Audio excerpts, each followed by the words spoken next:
बच्चों, आज हम हिस्ट्री का चैप्टर 1 कर रहे हैं जिसका नाम है द फ्रेंच रिवॉल्यूशन। ठीक है, मतलब फ्रांस में रिवॉल्यूशन कैसे हुआ, मतलब ये पूरे चैप्टर में पढ़ेंगे कब हुआ, कैसे हुआ, क्यों हुआ और इससे इफेक्ट्स क्या है। ठीक है, रिवॉल्यूशन का मतलब क्या होता है, जब कुछ लोग मिलके कुछ चेंज, पॉलिटिकल चेंज लाना चाहते हैं उसे हम रिवॉल्यूशन कहते हैं। ठीक है, क्रांति लाना कहते हैं।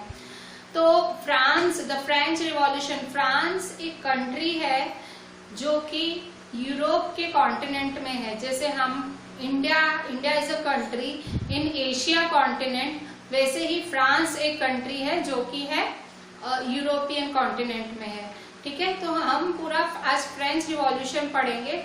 फ्रेंच रिवॉल्यूशन एक पूरा मतलब एक एग्जाम्पल है, पूरे दुनिया के लिए एक एग्जाम्पल साबित हुआ था उस टाइम पे। तो इसलिए उन्हें उस रिवॉल्यूशन को हमारी हिस्ट्री की टेक्स्ट बुक में सबसे पहले चैप्टर में डाला गया है। आप लोगों को तो इंडिया का रिवॉल्यूशन भी पूरा नहीं पता होगा, पर आप लोगों को अब फ्रेंच रिवॉल्यूशन पढ़ना पड़ेगा। ठीक है, तो थोड़ा सा आपको नाम याद करने में थोड़ी सी दिक्कत होगी क्योंकि ऑलरेडी हिस्ट्री है, हिस्ट्री में प्रॉब्लम आती है। मतलब इंडियन नाम, सादे सादे नाम भी याद नहीं होते हैं आपको। इसके अंदर फ्रांस मतलब सारे मतलब जो भी फ्रांस के लीडर्स होंगे, फ्रांस के रिवॉल्यूशनरीज, उनके नाम आपको याद करने पड़ेंगे। ठीक है, तो मेन जो हिस्ट्री है उसमें आपको लर्निंग पावर आपका होना चाहिए, आप समझो और लर्न करो। ठीक है, दो ही चीजें होती हैं हिस्ट्री में। तो देखो, द फ्रेंच रिवॉल्यूशन जो ये आपका चैप्टर है, मैं एनसीईआरटी से कराऊंगी, क्वेश्चन आंसर्स भी एनसीईआरटी में से लिखाऊंगी। तो हिस्ट्री का आपका first page, chapter 1 the French revolution का फर्स्ट पेज। ठीक है, तो मैं ये चैप्टर आपको द फ्रेंच रिवॉल्यूशन आपकी हिस्ट्री की टेक्स्ट बुक में से ही एक्सप्लेन कर रही हूँ कि ऑन द मॉर्निंग ऑफ 14 जुलाई 1789, 14 जुलाई 1789 की सुबह को पेरिस की जो सिटी थी, पेरिस की सिटी, पेरिस कहाँ से आया, तो पेरिस फ्रांस का कैपिटल है। जैसे कि हमारा इंडिया का कैपिटल दिल्ली, ठीक है, दिल्ली कैपिटल है इंडिया का, वैसे ही फ्रांस का कैपिटल है पेरिस। ठीक है, तो इन द मॉर्निंग ऑफ 14 जुलाई 1789, ठीक है, 1789 14 जुलाई की सुबह जो सिटी ऑफ पेरिस था was in a state of alarm. Alarm मतलब पूरी सिटी में एकदम हाहाकार मचा हुआ था। ठीक है, हबड़ दबड़ मची हुई थी पूरी सिटी में। The king had commanded troops to move into the city. जो किंग था उसने ऑर्डर दिया था अपनी सेना को, ट्रूप्स को बोला था कि तुम सिटी की तरफ जाओ। तो र्यूमर्स ऐसी फैली थी, अफवाहें ऐसी फैली थी कि वो तुरंत आर्मी को ऑर्डर करेगा कि वो तुरंत सारे जो जितने भी सिटीजन्स हैं सिटी के उनपे गोलाबारी करे। ठीक है, वो अपने सोल्जर्स को जो राजा है वो हुक्म देने वाला है, ऐसी अफवाह फैली थी।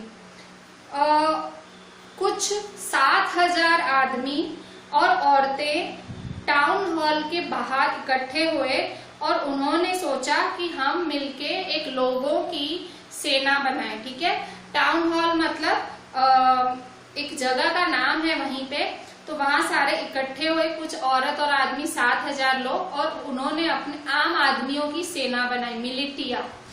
तो वो लोग गवर्नमेंट की सारी बिल्डिंगों पे तोड़, मतलब सारी गवर्नमेंट की बिल्डिंग्स को अटैक करने लगे। ब्रोक का मतलब होता है अटैक करना। सारी गवर्नमेंट की बिल्डिंग्स पे अटैक करने लगे। और वो क्यों अटैक कर रहे थे, उन्हें हथियार ढूंढने थे उन औरतों और आदमियों को। जो 7000 आम आदमी औरत इकट्ठे हुए थे उन सबको हथियार ढूंढने थे।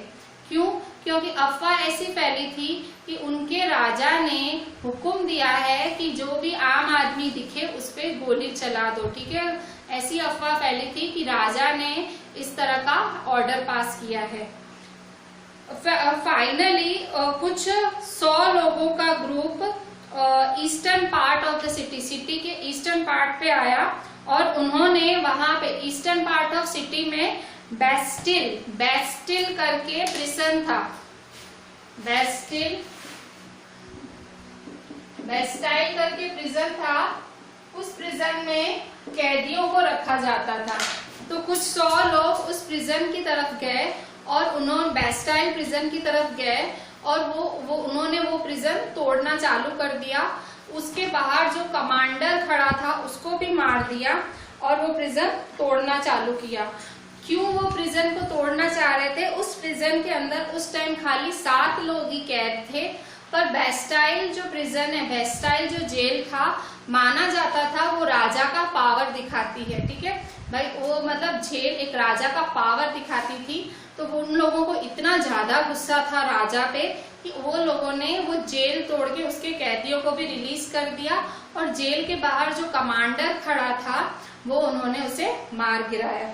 ठीक है, और उसके बाद उन्होंने बिल्कुल वो जो जेल था, बेस्टाइल जेल था, उसके एक एक टुकड़े टुकड़े कर दिए, इतनी बुरी तरह से तोड़ा उसको, और उसके जो टुकड़े टुकड़े थे वो बाजार में बेचे कि भाई ये जो डिस्ट्रक्शन हुआ है, ये जो आतंक, ये जो तबाही हुई है, उसको अगर कोई खरीद के अगर कोई उसको रखना चाहता है एज ए मेमोरी तो वो खरीदे। बाजार में बेचे जाने लगी उसकी ईंटें। ठीक है, तो आगे फिर ये बेस्टाइल जेल के किस्से के बाद और भी बहुत सारे किस्से हुए और बहुत ज्यादा दंगे हुए। पेरिस में भी हुए, और पेरिस एक सिटी थी और छोटे छोटे गांव में, कंट्री साइड में भी होने लगे। Most people were protesting against the high price of bread. काफी लोग जो ये दंगे कर रहे थे, जो इनमें प्रोटेस्ट में, राजा के खिलाफ प्रोटेस्ट में शामिल थे, उन सबको प्रॉब्लम थी हाई प्राइस ऑफ ब्रेड से। मतलब जो ब्रेड की कीमतें बढ़ गई थी उससे प्रॉब्लम थी। जैसे हमारे यहाँ गेहूं या अनाज की कीमत बढ़ती है, हमें प्रॉब्लम होती है, वैसे ही जो फ्रांस के लोग थे वो ब्रेड ज्यादा खाते थे। जैसे हम रोटी खाते हैं, वो ब्रेड खाते थे। तो क्योंकि प्राइस ऑफ ब्रेड बढ़ गया था तो इसलिए उनको राजा पे गुस्सा था। ठीक है, much later when historians look back upon this time they saw it as the beginning of chain of events that ultimately led to the execution of the king in France. The most people at the time did not anticipate this outcome, how and why this happened. ठीक है, ये जो 14 जुलाई का 1789 का जो पहला किस्सा था, जिसमें भाई जो आदमी और औरत थे जो इकट्ठे चले थे पेरिस पे हमला करने, तो ये बेस्टाइल, उन्होंने बेस्टाइल जेल तोड़ी थी 14 जुलाई 1789 को। बेस्टाइल जेल तोड़ी थी, इसलिए तोड़ी थी क्योंकि राजा पे गुस्सा था। कुछ लोगों को इसलिए गुस्सा था कि भाई प्राइस ऑफ ब्रेड बढ़ गया था। ये 14 जुलाई 1789 एक्चुअली दिन था जिसके बाद इतना फिक्स हो गया था कि भाई राजा की तो मौत आनी है। एग्जीक्यूशन मतलब राजा को तो मार ही देने वाले हैं। उस टाइम लोगों ने इतना नहीं सोचा था, क्योंकि किसी भी राजा को मारना कोई बहुत ज्यादा बड़ी बात है, पर उस टाइम जो लोगों का गुस्सा था वो कुछ ऐसा ही दिखा रहा था। लोगों में लोग एक रिवॉल्ट पे उतरे थे, क्रांति पे उतरे थे, एक अपोजिशन पे उतरे थे, क्योंकि उस टाइम डिक्टेटरशिप था, राजा का रूल चलता था फ्रांस में। राजा का नाम था लुइस 16। ठीक है, लुइस 16 जो राजा था वो बर्बन डायनेस्टी का था। ठीक है, बर्बन कोई बिस्किट का नाम नहीं है, बर्बन एक डायनेस्टी का नाम है। डायनेस्टी मतलब जैसे कि कुछ लोग होते हैं, कहते हैं हम राजपूत हैं, कुछ लोग मतलब ऐसे ना, ऐसे हर किसी का अपना अपना एक डायनेस्टी होती है ना, तो वैसे ही फ्रांस में ये राजाओं का एक डायनेस्टी होता था बर्बन। ठीक है, खानदान, बर्बन खानदान से थे लुइस 16। उनमें नाम ऐसे रखे जाते थे, लुइस नाम रखते थे, और जैसे आगे बच्चा पैदा होता था 5, 6, 7, 8 ऐसे लगाते थे। तो ये जो लुइस 16 राजा था, लोगों को उस पर बहुत ज्यादा गुस्सा था, उनको मतलब इस राजा से बहुत ज्यादा प्रॉब्लम थी, तो उन्होंने गुस्से में बेस्टाइल जेल तोड़ दी 14 जुलाई 1789 को। ये फ्रेंच रिवॉल्यूशन का पहला स्टेप माना जाता है। ये जो पहला काम इन्होंने किया राजा को गुस्सा दिखाने का, जेल तोड़ने का, ये पहला काम बोला जाता है। ये जो चैप्टर का फर्स्ट पेज है, नीचे जो ये दिखा रहे हैं, देखो नीचे धुआं है, पिक्चर देखो बनी हुई है, figure 1 storming of the Bastille. Storming मतलब बेस्टाइल पे हमला। ये पिक्चर बेस्टाइल पे हमला दिखा रही है, बेस्टाइल जेल पे। देखो चारों तरफ धुआं ही धुआं है, मतलब गोलीबारी चल रही है दोनों बाजू से, और जो सोल्जर्स है वो भी गोलीबारी कर रहे हैं, लोग भी गोलीबारी कर रहे हैं, और अंदर घुसने की कोशिश कर रहे हैं लोग, और वहां बेस्टाइल जेल में सोल्जर्स हैं वो भी उनपे गोलीबारी कर रहे हैं। तो ये जो पिक्चर है ये storming of the Bastille jail का टूटना दिखा रही है कि बेस्टाइल जेल आखिर लोगों ने अटैक कैसे किया। ठीक है, तो ये आपका किस्सा हुआ 14 जुलाई 1789 का। ये कब हुआ था? 14 जुलाई 1789। तो ये जैसे पिक्चर नहीं होती है, पिक्चर चालू होती है ऐसे दिखाते हैं भाई दंगे हो रहे हैं, ऐसा हो रहा है, लोग गुस्से में, तो ये इन्होंने पिक्चर की स्टार्टिंग दिखाई है। अब सेकेंड पेज पे ये जो फोर्थ पेज है, ये जो फोर्थ पेज है, पेज नंबर 4 है, उस पे अब फ्लैशबैक में जा रहे हैं, कहानी पीछे जा रही है, बता रहे हैं कि लोग गुस्से में क्यों थे, व्हाई एंग्री, लोग क्यों गुस्से में थे, ये पेज 4 पे समझा रहे हैं। ठीक है, पेज 4 पे फ्लैशबैक समझा रहे हैं, मतलब आखिर हुआ क्या था कि लोग गुस्से में हैं। ठीक है, फ्लैशबैक, अब स्टोरी के फ्लैशबैक में जा रहे हैं कि लोगों को इतना गुस्सा क्यों आया। ठीक है, तो अब पूरा फ्लैशबैक समझाने के लिए पहले कैरेक्टर्स को इंट्रोड्यूस करेंगे, जैसे पिक्चर होती है पहले कैरेक्टर्स को इंट्रोड्यूस करते हैं, वैसे पेज नंबर 4 पे इन्होंने इंट्रोडक्शन दिया है। किसका? सबसे पहले राजा का। इन 1774 की बात है। ठीक है, ये देखो लोगों ने 1789 में हमला किया है, ये फ्लैशबैक बता रही हूँ। 1774 पेज 4 पे पुरानी बात बताई गई है कि क्यों लोगों को गुस्सा आया। पहले पेज पे दिखाया गया है लोग गुस्से में थे, लोग गुस्से में तोड़ फोड़ कर रहे थे, लोग मतलब ऐसा माना जा रहा था कि गुस्से में लोग राजा को भी मार देंगे, दंगे हो गए थे पेरिस में, ये सारा प्रेजेंट सिचुएशन है, ऐसा हो रहा था। और पेज नंबर 4 पे बताया गया है कि भाई क्या था कि लोग इतने गुस्से में थे, फ्लैशबैक में जाना है। ठीक है, तो 1774 में जो लुइस 16 थे, लुइस 16 जो कि फ्रांस के राजा थे, बर्बन डायनेस्टी के थे, वो बर्बन फैमिली के थे। बर्बन उनकी डायनेस्टी या उनकी फैमिली का नाम था। मतलब जैसे कि मैंने आपको बोला कि अलग अलग जैसे जातियां हमारे इंडिया में होती हैं, वैसे इनके बर्बन डायनेस्टी थी, उसके वो राजा थे। ascended the throne of France, he was 20 years old and उन्होंने 1774 में लुइस 16 फ्रांस के राजा बने, फ्रांस के किंग बने लुइस 16। ठीक है, ascended the throne of France मतलब फ्रांस की गद्दी पे बैठे, थ्रोन मतलब गद्दी, ascended मतलब हासिल की, मतलब सीधा अगर उसके पिता राजा थे तो ऑटोमेटिक उसको राजा ही बनना है, ऐसा था फ्रांस में। ठीक है, तो he was 20 years old and married to Austrian princess Marie and Antoinette. फिर उस टाइम वो 20 years के थे, जो फ्रांस के राजा थे लुइस 16, वो 20 years के थे और उन्होंने शादी की थी। किससे शादी की थी? He was married to the Austrian princess Marie Antoinette. उन्होंने ऑस्ट्रिया की राजकुमारी से शादी की थी जिसका नाम था मैरी एंटोइनेट।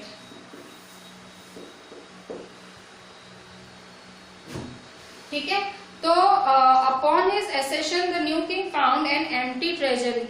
जब 20 साल की उम्र में लुइस 16 राजा बने उनके पिता के बाद, तो उन्होंने क्या देखा, जैसे वो गद्दी पे बैठे उन्होंने देखा कि जो ट्रेजरी है, खजाना है, जो कि महल का खजाना है, वो खाली है। उन्होंने खाली खजाने का मतलब वो राजा बने उस टाइम फ्रांस की हालत, जो फ्रांस की इकोनॉमिक हालत थी, आर्थिक हालत थी, वो बहुत खराब थी जब वो राजा बने। ठीक है, क्यों ऐसा था? तो जब ये राजा बने इससे पहले एक बहुत लंबा फ्रांस का मतलब फ्रांस की एक बहुत लंबी लड़ाई चली थी किसी राज्य के साथ। तो लड़ाई में क्या होता है, लड़ाई में बहुत ज्यादा पैसा खर्चा हो जाता है। पैसा खर्चा होने की वजह से फ्रांस के सारे जो खजाने थे वो खाली हो गए थे वॉर की वजह से। ठीक है, और इसके बाद उनके यहाँ पे एक वर्सेल्स करके जगह का नाम था, वर्सेल्स। ठीक है, वर्सेल्स करके जगह का नाम था फ्रांस में, और वहां पे ये राजा की पैलेस थी। ठीक है, वर्सेल्स में राजा की पैलेस थी, महल था, और वो महल इतना ज्यादा मतलब सुंदर, इतना बड़ा और इतना ज्यादा शाही था कि वो उसके खर्चे इतने ज्यादा थे कि उसको मेंटेन करने में भी फ्रांस का खजाना खाली हो रहा था। ठीक है, इसके बाद लुईस 16 जब राजा बने तो फ्रांस ने उस टाइम ब्रिटेन को मदद की थी। फ्रांस ब्रिटेन का चहीता था। फ्रांस ने ब्रिटेन को मदद की थी, फ्रांस ने 13 अमेरिकन कॉलोनीज को मदद की थी। फ्रांस ने किसको मदद की थी?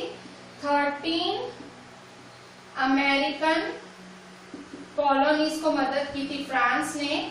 अमेरिकन कॉलोनीज का मतलब, कॉलोनी का मतलब क्या होता है? गुलाम बनाना। ठीक है, उस टाइम 13 अमेरिका की कॉलोनियां, 13 अमेरिका के छोटे छोटे देश उस टाइम कॉलोनी बने हुए थे ब्रिटेन की। मतलब ब्रिटेन वहां पे बिजनेस करने गया था और ब्रिटेन ने उनको गुलाम बना दिया था। उसे कहते हैं कॉलोनी बनाना।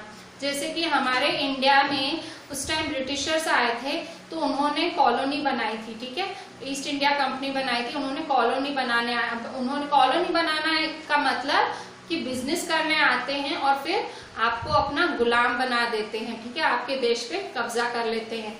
तो उस टाइम जो ब्रिटेन था, ब्रिटेन जो कि फ्रांस का बहुत बड़ा दुश्मन था, तो ब्रिटेन ने 13 अमेरिका के देशों को कॉलोनी बनाया हुआ था। ठीक है, तो फ्रांस के जो लुईस 16 राजा थे उन्होंने इन 13 अमेरिका की कॉलोनियों को ब्रिटेन से छुड़वाया था क्योंकि ब्रिटेन के वो दुश्मन थे। अब ये जो कॉलोनीज है ऐसे ही छूटी नहीं होंगी, उसमें भी बहुत ज्यादा वॉर हुई होगी, झगड़े हुए होंगे और उसमें भी पैसे यूज हुए होंगे फ्रांस के ही। ठीक है, तो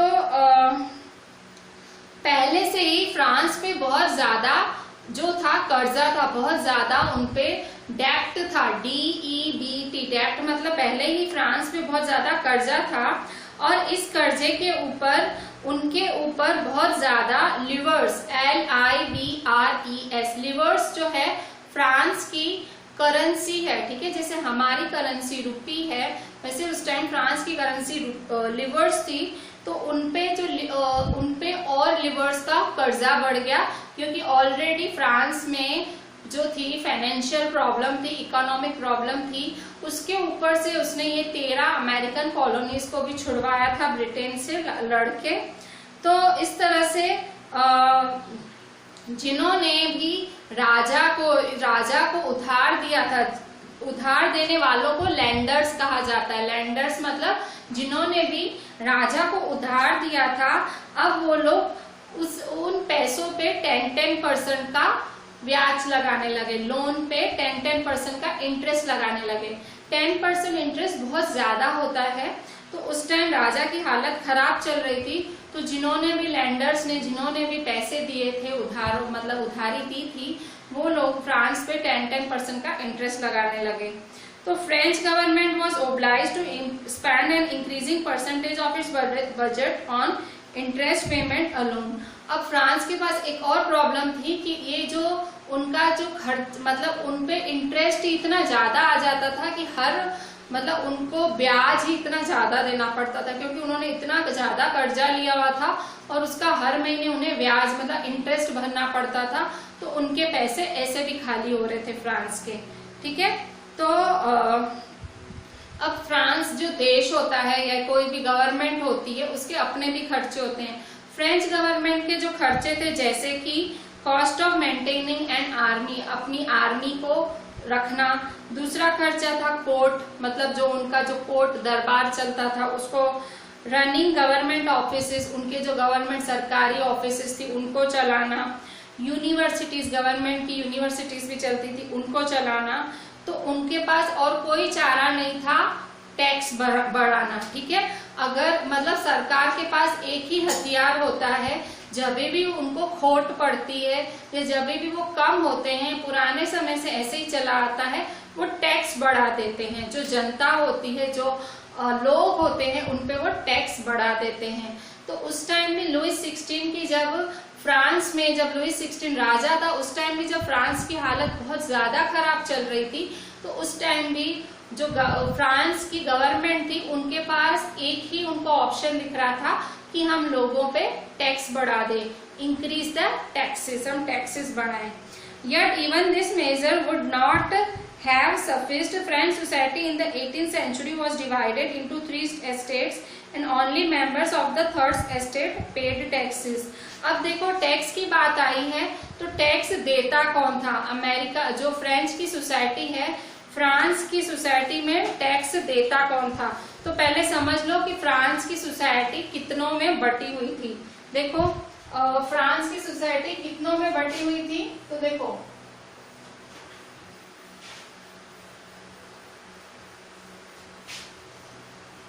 जैसे हम हैं, हम इंडिया के लोग कैसे हैं?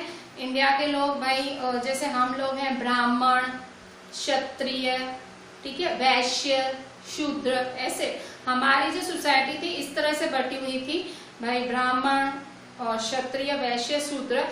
जैसे हमारी इंडियन सोसाइटी बटी हुई थी वैसे ही फ्रांस की भी सोसाइटी बटी हुई थी। फ्रांस की सोसाइटी कैसे बटी हुई थी? तो फ्रांस की सोसाइटी, ठीक है, 3 एस्टेट्स में बटी हुई थी, ठीक है, 3 एस्टेट्स में बटी हुई थी। फर्स्ट एस्टेट,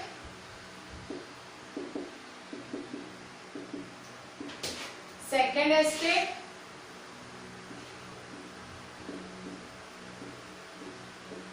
थर्ड एस्टेट, ठीक है। जो फ्रांस की सोसाइटी थी वो 3 में बटी हुई थी। फर्स्ट एस्टेट, सेकेंड एस्टेट मतलब भाई ग्रुप ऑफ पीपल है, ऐसे समझ लो। First group of people, second group, first estate, second estate, third estate. जो फर्स्ट एस्टेट में थे वहां क्लर्जी आते थे, फर्स्ट एस्टेट में क्लर्जी आते थे।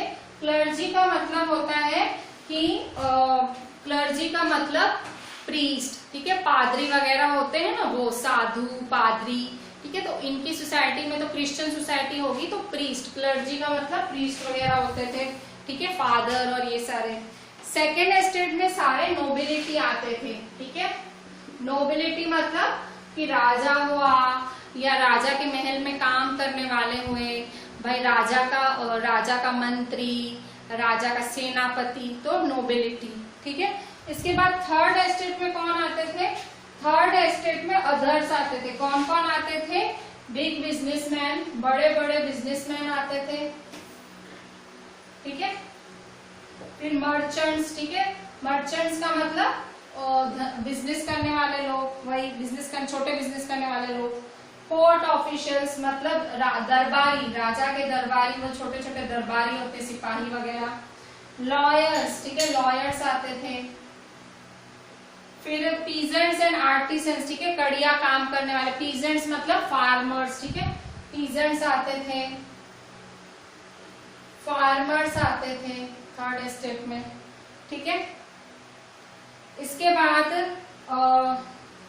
पीजेंट्स, आर्टिसंस, और इसके बाद स्मॉल पीजेंट्स और लैंडलेस लेबर सर्वेंट्स, ठीक है। स्मॉल पीजेंट छोटे फार्मर्स, लैंडलेस लेबर और सर्वेंट्स, ठीक है। तो ये सारे लोग जो थे ये सारे थर्ड एस्टेट में आते थे, ठीक है। फर्स्ट एस्टेट में सारे क्लर्जी मतलब प्रीस्ट वगैरह आते थे। सेकेंड एस्टेट में सारे नोबिलिटी वगैरह आते थे। और थर्ड एस्टेट में ये सब लोग बड़े बिजनेसमैन, छोटे बिजनेसमैन, कोर्ट के छोटे मोटे आदमी, मतलब कोर्ट के छोटे मोटे employees, lawyers, peasants, artisans, small peasants, landless labour, servants. तो ये सारे लोग फर्स्ट एस्टेट, सेकेंड एस्टेट और थर्ड एस्टेट में आते थे। टैक्सेस कौन देता था? टैक्सेस इन तीनों में से, देखो ये क्लर्जी थे, प्रीस्ट थे, इनके पास भी बहुत पैसा, बहुत जमीनें होती थी। नोबिलिटी के पास भी बहुत पैसा, बहुत जमीनें होती थी। क्लर्जी के पास बहुत प्रिविलेजेस होते थे। प्रिविलेजेस मतलब फायदे होते थे इनको भी नोबिलिटी को बहुत फायदे होते थे। पर टैक्सेस कौन देता था?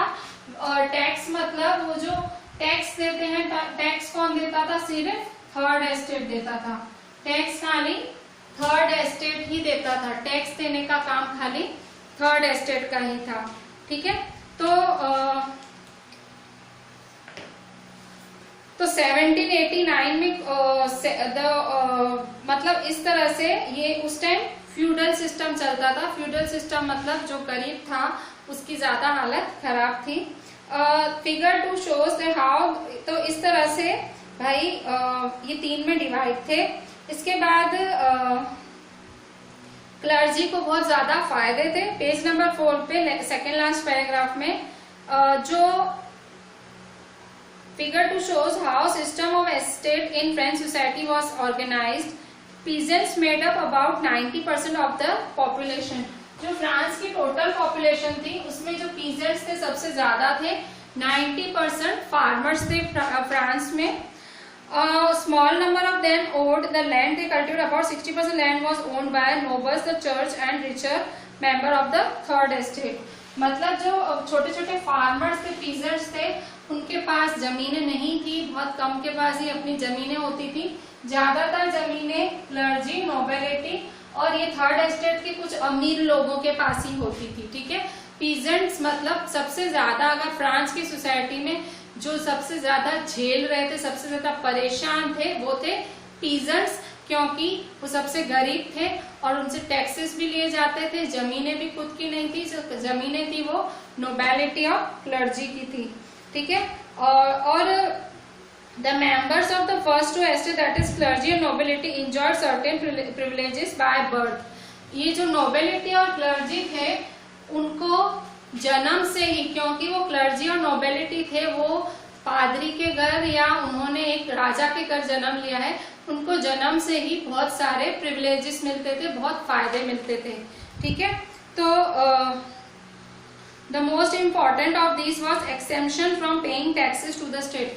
सबसे बड़ा फायदा उनको यही था कि अगर तुम क्लर्जी हो, अगर तुम नोबिलिटी हो, तो तुमको टैक्स नहीं देना है, तुमको कोई भी पैसा नहीं देना है फ्रांस की सरकार को। ठीक है, तुमको थर्ड एस्टेट, तुम थर्ड एस्टेट को हो तो ही तुम्हें टैक्स देना है, वरना तुम्हें नहीं देना है। ठीक है, the nobles further enjoyed feudal privileges. ठीक है, नोबल्स के पास फ्यूडल प्रिविलेजेस भी थे। फ्यूडल का मतलब वो किसानों से फ्री में काम करा लिया करते थे, या साटे में कुछ, भाई तू इतना कर ले, मैं तुझे इतना अन्न दे दूंगा, ऐसा करके उनसे काम करा लेते थे। These included feudal dues which they extracted from the peasants. Peasants से वो feudal dues, इसमें भी उन्होंने कुछ टैक्स निकाल रखा था, वो feudal dues लेते थे farmers से। These included peasants were obliged to render services to work in this house fields, to serve in the army or to participate in building roads. मतलब फार्मर को जबरदस्ती अमीरों की फील्ड्स पे काम करना पड़ता था, उन्हें जब रोड बन रहे हो रोड भी बनवाने जाना होता था, उन्हें आर्मी में भी जाना होता था। मतलब पीजेंट्स जो थे सबसे ज्यादा 90% पीजेंट्स थे फ्रांस में, और सबसे ज्यादा देखा जाए तो अन्याय उनके साथ ही हो रहा था, पीजेंट्स किसानों के साथ ही अन्याय हो रहा था। तो आप देख सकते हो जो चैप्टर की स्टार्टिंग है, गुस्से वाले लोग जो होंगे वो पक्का ही पीजेंट्स ही होंगे। ठीक है, जो क्योंकि उनपे बहुत ज्यादा अन्याय हो रहा था। ठीक है, तो जो चर्च था, ठीक है, ये जो क्लर्जी था, मतलब जो चर्च था, चर्च इन पीजेंट्स से टैक्स लेता था, चर्च पीजेंट्स से टैक्स लेता था, जिसका नाम था टीथिस। टैक्स का नाम था टीथिस, ये टैक्स का नाम है। जो चर्च था इन पीजेंट्स से, चर्च इन जो छोटे छोटे फार्मर्स से उनसे टैक्स लेता था, जिसको वो टीथिस बोलते थे, टीथिस। और फिर and finally all members of the had to pay taxes to the state. मतलब ये वाला टैक्स फर्स्ट एस्टेट वाले पीजेंट्स से लेते थे, इसके अलावा इन पीजेंट्स को राजा को भी टैक्स देना होता था अलग से, स्टेट को भी, मतलब उनको स्टेट को भी, फ्रांस को भी टैक्स देना होता था, और इनको फर्स्ट एस्टेट चर्च वालों को भी टैक्स देना होता था, फार्मर्स को, पीजेंट्स को, जिसका नाम है टीथिस। ठीक है, और इसके बाद these are included a direct tax called taille and a number of which were levied on articles of like salt or tobacco. ठीक है, इसके अलावा इनको टेल करके भी एक टैक्स, टीथिस किसको देते थे ये लोग टैक्स? चर्च को देते थे। ठीक है, और स्टेट को, फ्रांस स्टेट को भी पीजेंट्स टैक्स देते थे, स्टेट को भी टैक्स देते थे, जिसका नाम है टेल्स। ठीक है, मतलब फार्मर्स या पीजेंट्स या थर्ड एस्टेट वाले लोग दो जगह टैक्सेस देते थे। पहला टैक्स वो चर्च को देते थे जिसका नाम है टिथीस, और दूसरा जो टैक्स है वो लोग देते थे डायरेक्टली स्टेट को। स्टेट का मतलब फ्रांस को डायरेक्ट दूसरा टैक्स देते थे जिसका नाम है टेल्स। इसका मतलब थर्ड एस्टेट वाले दो जगह टैक्स भरते थे, टिथीस और टेल्स। ठीक है, अब इतने गरीब लोग इसमें, क्योंकि सारे अमीर नहीं, इसमें कुछ अमीर हैं पर सारे नहीं हैं, पर जो एक्सट्रीमली गरीब है जैसे कि पीसेंट्स और आर्टिसंस वगैरह, उनको ये दो दो जगह टैक्स देना पड़ता था लुईस 16 के टाइम। ठीक है, तो मतलब सारा जो टैक्स का सारा झमेला था वो इनके ऊपर ही था। ठीक है, अभी जो फ्रांस में टैक्स बढ़ने की बातें हो रही थी वो टैक्स भी किस पे बढ़ता, इन पे ही बढ़ता, क्योंकि फ्रांस में रूल था ना क्लर्जी टैक्स भरेगा ना नोबिलिटी टैक्स भरेगा, खाली कौन टैक्स भरेगा, ये थर्ड एस्टेट वाले ही टैक्स भरेंगे। और अब फ्रांस में बातें हो रही थी कि टैक्स बढ़ाए जाएंगे। क्यों बढ़ाए जाएंगे? क्योंकि फ्रांस की हालत हो रही थी खराब। उनकी हालत क्यों खराब हो रही थी? क्योंकि लुईस 16 जब राजा बना था, जब उसने राजा बना तो सबसे पहले उसने खाली खजाने देखे। ठीक है, एम्प्टी ट्रेजरी देखी, खाली खजानों को जो मतलब खाली खजाने क्यों थे, फ्रांस के क्यों थे? क्योंकि उस टाइम फ्रांस का जो पैलेस ऑफ वर्सेल्स था उसके ठाट बाट में बहुत खर्चे होते थे। दूसरी चीज, उस टाइम फ्रांस बहुत वॉर करता था, उसमें उनके बहुत खर्चे होते थे। तीसरी चीज, उस टाइम फ्रांस ने 13 अमेरिकन कॉलोनीज भी छुड़ाई थी अपने दुश्मन ब्रिटेन से। चौथी चीज, उस टाइम फ्रांस को मतलब फ्रांस पे बहुत ज्यादा डेब्ट था, कर्जा था, फ्रांस पे बहुत ज्यादा कर्जा था, और वो कर्जा उनका दिन ब दिन 10% के हिसाब से बढ़ता ही जा रहा था। ठीक है, तो इस तरह से फ्रांस की जो हालत थी उस टाइम, 4-5 रीजंस हैं कि उस टाइम फ्रांस की हालत बहुत खराब चल रही थी। ठीक है, ये क्वेश्चन आपका 5 मार्क में आता है कि भाई फ्रांस की हालत खराब क्यों थी जब लुईस 16 राजा बना। तो आपको ये 4-5 पॉइंट लिखनी है, 5 पॉइंट पे 5 मार्क मिलेगी आपको। ठीक है, फिर 1 मार्क में आपको ये टिथीस क्या है, what are tithes, what are tails, ये भी आएगा।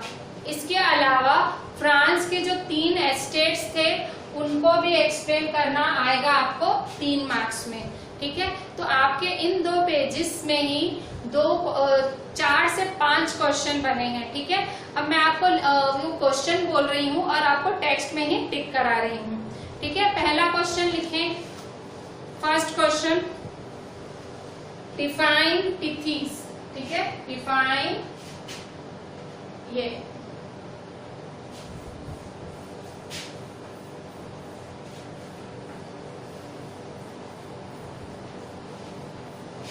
ठीक है, पहला क्वेश्चन क्या लिखेंगे, डिफाइन टिथीस। Define tithes. ठीक है, इसका आंसर क्या लिखेंगे, डिफाइन टिथीस का आंसर पेज नंबर 4 पे आपकी हिस्ट्री की टेक्स्ट बुक में पेज नंबर 4 पे साइड में, एकदम पेज के साइड में, राइट साइड में उन्होंने न्यू वर्ड्स करके लिखा है। न्यू वर्ड्स में थर्ड डेफिनेशन है टिथीस, वो वाली डेफिनेशन लिख लो आंसर में। क्या लिखोगे, a tax levied, LEVIED, levied का मतलब इम्पोज्ड, डाला जाना। Tax imposed by the church comprising 1/10 of the agriculture produce, मतलब चर्च ने ये टैक्स डाला था पीजेंट्स के ऊपर कि भाई तुमको जो भी तुम एग्रीकल्चर में जो भी उगाते हो उसका 1/10 हमको दोगे, 10वां हिस्सा हमको एज अ टैक्स दोगे, जिसका नाम है टिथीस। ठीक है, तो ये चर्च लेता था। ठीक है, सेकेंड लिखो, डिफाइन टेल्स। ठीक है, टेल्स क्या है, के बॉक्स में ही लास्ट वाली line, tax to be paid directly to the state, ठीक है। जो टैक्स डायरेक्टली स्टेट को भरना रहता था, पीजेंट्स को या थर्ड एस्टेट को, उसे हम टेल्स कहते थे, ठीक है। Tax to be paid directly to the state by the third estate, ठीक है। सेकेंड क्वेश्चन ये हुआ, ठीक है। फिर थर्ड क्वेश्चन,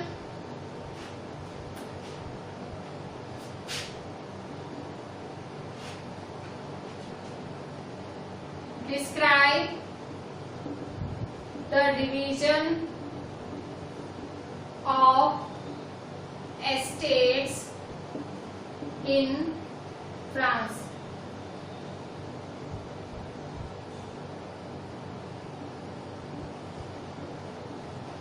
ठीक है। नेक्स्ट क्वेश्चन क्या है, आपको division, describe the division of estates of society in France. जो फ्रांस सोसाइटी था उसका जो एस्टेट का डिवीजन कैसे था। पेज नंबर 4 पे ही साइड में बॉक्स बना हुआ है, फिगर 2 लिखा हुआ है, वो बॉक्स बना हुआ है, वही आपको आंसर में लिखना है। First estate clergy, second estate nobility, third estate, फिर वो सारे नाम, ठीक है, वही आपको लिखना है। फोर्थ, पेज नंबर 4 पे राइट हैंड साइड पे ऊपर के साइड है, ठीक है, वो सारा बॉक्स लिखना है आपको, ठीक है। नेक्स्ट क्वेश्चन,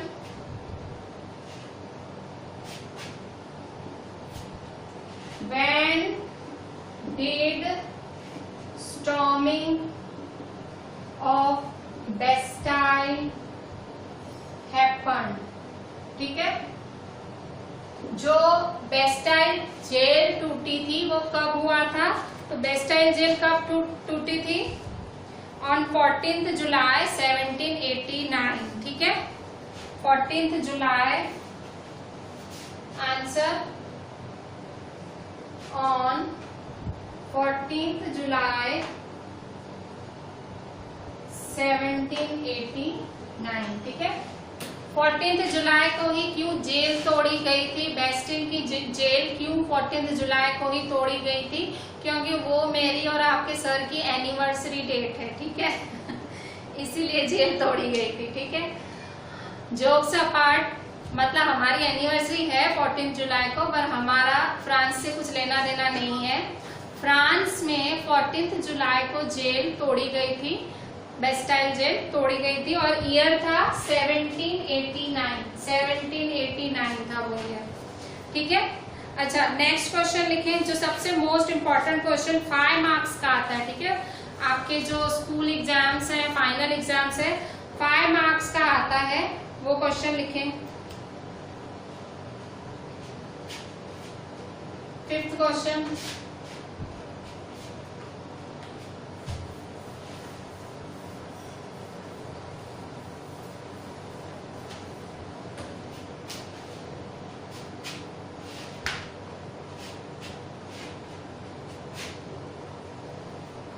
क्वेश्चन 5th, ठीक है, मोस्ट इंपॉर्टेंट क्वेश्चन, 5 मार्क्स।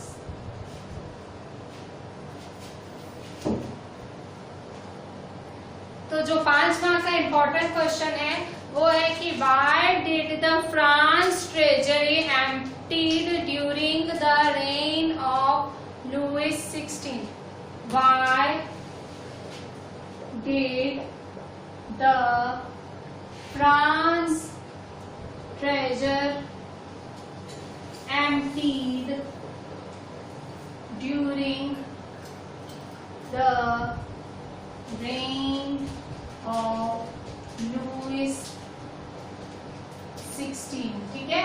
मतलब फ्रांस के ट्रेजरी, जो फ्रांस का जो खजाना था, एम्प्टीड मतलब खाली क्यों हो गया था, लुइस 16 रेन का मतलब उसके शासन के दौरान, लुइस 16 के शासन के दौरान फ्रांस का खजाना खाली क्यों हो गया था। या ऐसे भी हो सकता है, why did France face economic crisis during the rule of Louis 16। ठीक है भाई, फ्रांस को इकोनॉमिक क्राइसिस क्यों झेलना पड़ा था, मतलब पैसे की तंगी क्यों चल रही थी, आर्थिक तंगी, पैसे की प्रॉब्लम फ्रांस में क्यों चल रही थी। दो तरह से मैंने पूछा है और दो तरह से आपके स्कूल वाले तोड़ मरोड़ के पूछ सकते हैं। ठीक है, वो इतना अभी आप 9th में आ गए हो, क्वेश्चन की अंडरस्टैंडिंग होनी चाहिए। टीचर अगर टीचर उल्टा सीधा करके पूछ रहा है तो आपको समझना है, मुझे यही लिखना है। टीचर आपसे पूछेगा फ्रांस की हालत, फ्रांस की इकोनॉमिक हालत, फाइनेंशियल हालत या उसकी ट्रेजरी क्यों खाली हो गई थी, आपको सब समझना है। इंग्लिश मीडियम के बच्चे हो, कितनी पॉइंट्स लिखनी है, 5। पहली पॉइंट क्या लिखोगे कि फ्रांस बहुत ज्यादा वॉर्स करता था। ठीक है, फ्रांस ने इतनी ज्यादा वॉर्स की थी कि फ्रांस पे बहुत ज्यादा कर्जे हो गए थे। ठीक है, सेकेंड पॉइंट, जो पैलेस ऑफ वर्सेल्स था फ्रांस में, उसके जो पैलेस ऑफ वर्सेल्स को पैलेस ऑफ वर्सेल्स की देखभाल में भी बहुत खर्चा हो जाता था। थर्ड पॉइंट, फ्रांस ने अमेरिका की कॉलोनीज इंडिपेंडेंट कराई थी। ठीक है, अमेरिकन कॉलोनीज को आजादी दिलाई थी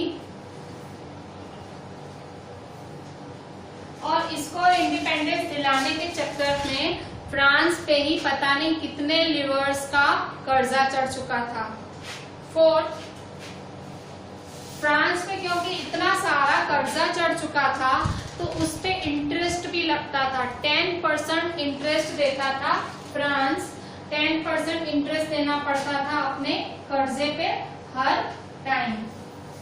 फिर हर देश के अपने भी खर्चे होते, फ्रांस के खुद के भी, स्टेट के गवर्नमेंट के खुद के भी खर्चे होते थे, जैसे ऑफिसेस मेंटेन करना, गवर्नमेंट ऑफिसेस मेंटेन करना, आर्मी को मेंटेन करना और अदर एक्सपेंसेस। ठीक है, तो इन 5 कारणों की वजह से फ्रांस के जो खजाने थे वो खाली हो गए थे। मैंने आपको इस तरह से बताया, आपको थोड़ा पॉइंट को डेवलप करके लिखना पड़ेगा। मैं आपको टिक करा देती हूँ, आपकी टेक्स्ट में ये 5 पॉइंटें कहाँ हैं। पेज नंबर 4 पे, पेज नंबर 4 पे, पेज नंबर 4 पे है आपका 4th लाइन, पेज नंबर 4 पे 4th लाइन।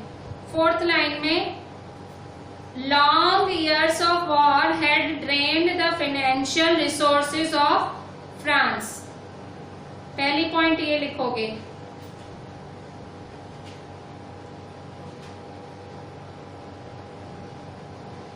फिर उसके साथ ही दूसरी पॉइंट भी लिखना है, the cost of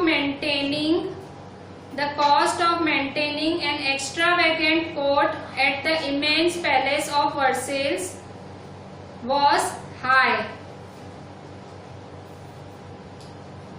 ठीक है, the cost of maintaining an extravagant court at the immense palace of Versailles was high, आप खुद लिखोगे was high। ठीक है, सेकेंड पॉइंट ये हुई। फिर थर्ड पॉइंट इसके साथ में ही, under Louis XVI France helped 13 American colonies to gain their independence from the common enemy Britain। The war added more than $1 billion to a debt। ठीक है, मतलब इससे इन पे $1 बिलियन और का कर्जा चढ़ चुका था इस वॉर की वजह से। पहले ही कर्जे में था फ्रांस। डेब्ट तक लिखना है आपको, DEBT, डेब्ट। ठीक है,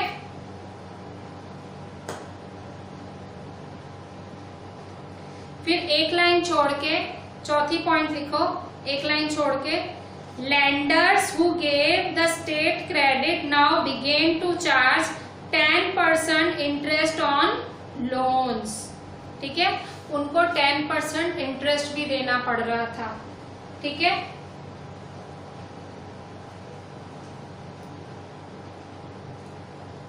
फिर दो लाइनें छोड़ के, दो लाइनें छोड़ के लिखो, the cost of maintaining an army, the court, running government offices or universities were also high। Also there, were also there, THERE।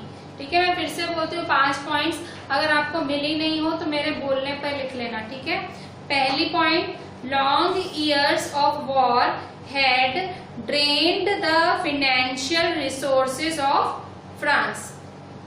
Second point, the cost of maintaining an extravagant court at the immense palace of Versailles was high. Third point, under Louis XVI, France helped the 13 American colonies to gain their independence from the common enemy Britain. The war added more than $1 billion to a debt. Next point, lenders who gave the state credit now began to charge 10% interest on loans. Last point, the cost of maintaining an army, the court, running government offices or universities were also there. ठीक है, तो ये 5 point लिखेंगे तो ये 5 mark का question पूरा हो जाएगा। ठीक है, ये सारे क्वेश्चंस आप मुझे व्हाट्सएप कर देना याद से। चलें, थैंक यू।